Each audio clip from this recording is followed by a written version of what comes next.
আপনারা সকলেই জানেন জানুয়ারি মাসের 20 তারিখ থেকে শুরু হচ্ছে ভোটার হালনাগাদের কার্যক্রম। আর ভোটার হালনাগাদ কার্যক্রমে তথ্য সংগ্রহকারীরা তথ্য সংগ্রহ করবেন 20 জানুয়ারি থেকে 3 ফেব্রুয়ারি পর্যন্ত। এই কয়েকদিনের মধ্যে আপনাকে আপনার প্রয়োজনীয় ডকুমেন্টগুলো রেডি করে রাখতে হবে।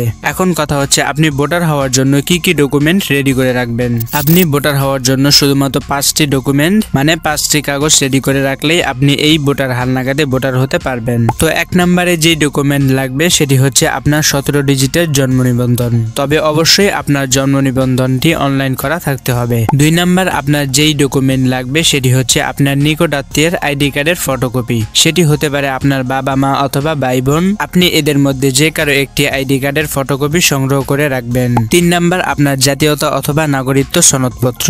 আপনি যদি একজন ইউনিয়নের বাসিন্দা হয়ে থাকেন সেক্ষেত্রে আপনি আপনার ইউনিয়ন পরিষদ থেকে নাগরিকত্ব সনদ নিয়ে নেবেন। অথবা আপনি যদি সিটি কর্পোরেশন এবং পৌরসভার বাসিন্দা হয়ে থাকেন সেক্ষেত্রে আপনি সেখান থেকে একটি নাগরিকত্ব সনদপত্র নিয়ে নেবেন। 4 নম্বর শিক্ষাগত যোগ্যতার সনদ যদি থাকে সেটি 8ম শ্রেণী অথবা এসএসসি হলেও চলবে। মূল কথা হচ্ছে আপনার শিক্ষাগত যোগ্যতার যে কোনো একটি সনদ দিলেই চলবে। আর যদি আপনার শিক্ষাগত যোগ্যতার সনদ না থাকে তাহলে না দিলেও কোনো সমস্যা নেই। 5 নম্বর আপনার ইউটিলিটি বিলের যে কোনো একটি কপি। সেটি হতে পারে বিদ্যুৎ বিলের কপি অথবা পানির বিলের কপি অথবা গ্যাসের বিলের কপি। আপনার ঠিকানা প্রমাণের জন্য ইউটিলিটি বিলের যে কোনো একটি কপি দিলেই চলবে। আপনি যদি এই 5টি ডকুমেন্ট রেডি করে রাখেন তাহলে আপনি এই চলতি জানুয়ারি মাসের 20 তারিখ থেকে যে ভোটার হালনাগাদের কার্যক্রমটি শুরু হচ্ছে আপনি সহজে ঘরে বসেই ভোটার হতে পারবেন। আশা করছি এই 5টি ডকুমেন্ট আপনার কাছে রয়েছে। যদি এই 5টি ডকুমেন্ট আপনার কাছে থেকে থাকে তাহলে যখন তথ্য সংগ্রহকারীরা আপনার তথ্য পূরণ করতে আসবে তখন সঠিকভাবে আপনার তথ্যটি পূরণ করে দিবেন।